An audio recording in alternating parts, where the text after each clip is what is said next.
নমস্কার বন্ধুরা, আজ এসেছি একটা হরিনাম সংকীর্তন ও ভাগবত পাঠের অনুষ্ঠানে। আমার এক পিসির বাড়িতে হচ্ছে অনুষ্ঠানটি। উদ্যোক্তা হচ্ছে তাদের মেয়ে জামাই মুনমুন খাঁ ও জিতেন খাঁ। ওরা দুর্গাপুর ইস্কনে দীক্ষিত ও ভীষণ অ্যাক্টিভ সদস্য। বাড়ির উঠোনে তুলসী আরতির মধ্য দিয়ে অনুষ্ঠানের সূচনা হয়।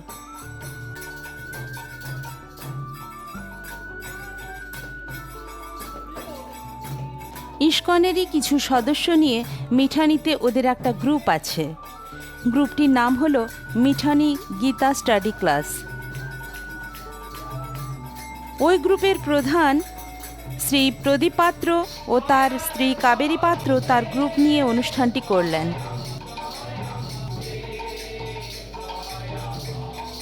মানুষ চেতনা পাচ্ছে না, তখন কি করে ভগবান আবার তিনি বসলেন কোথায়?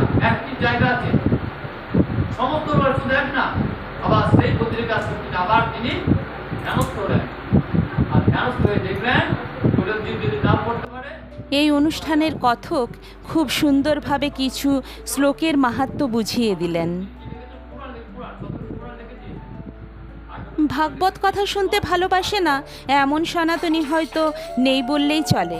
তার উপর বৈশাখ মাস, ঘরে ঘরে হরিনাম সংকীর্তন চলছে, তাই ডাক পাওয়া মাত্রই ছুটে গিয়েছিলাম।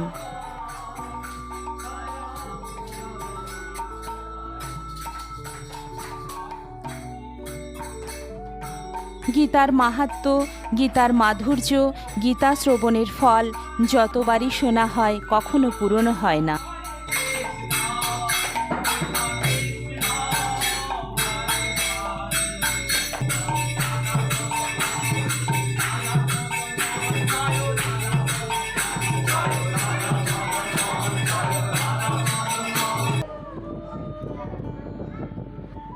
জিতেন সকলকে মালা পরিয়ে বরণ করে নিল।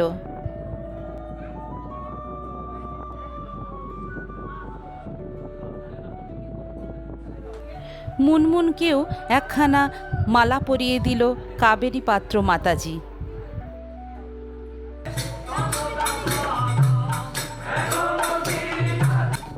হরিনাম শ্রবণের এমনই মহিমা, দেখুন ওই চঞ্চল বাচ্চাটিও হরিনামে আসক্ত হয়ে পড়েছে।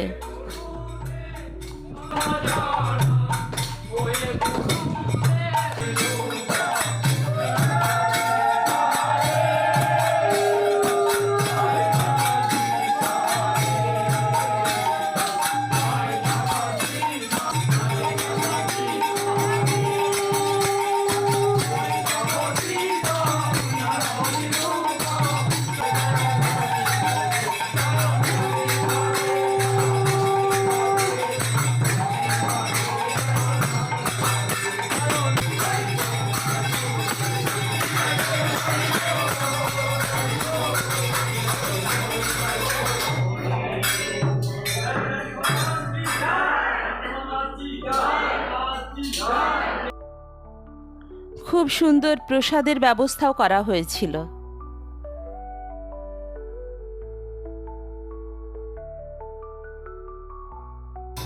হরিনাম সংকীর্তন ও ভাগবত পাঠ শ্রবণে আমি কতটা পুণ্য অর্জন করতে পারলাম জানি না, তবে আরও কিছুটা হরিভক্তি সঞ্চয় করতে পারলাম এটুকু বুঝতে পেরেছি।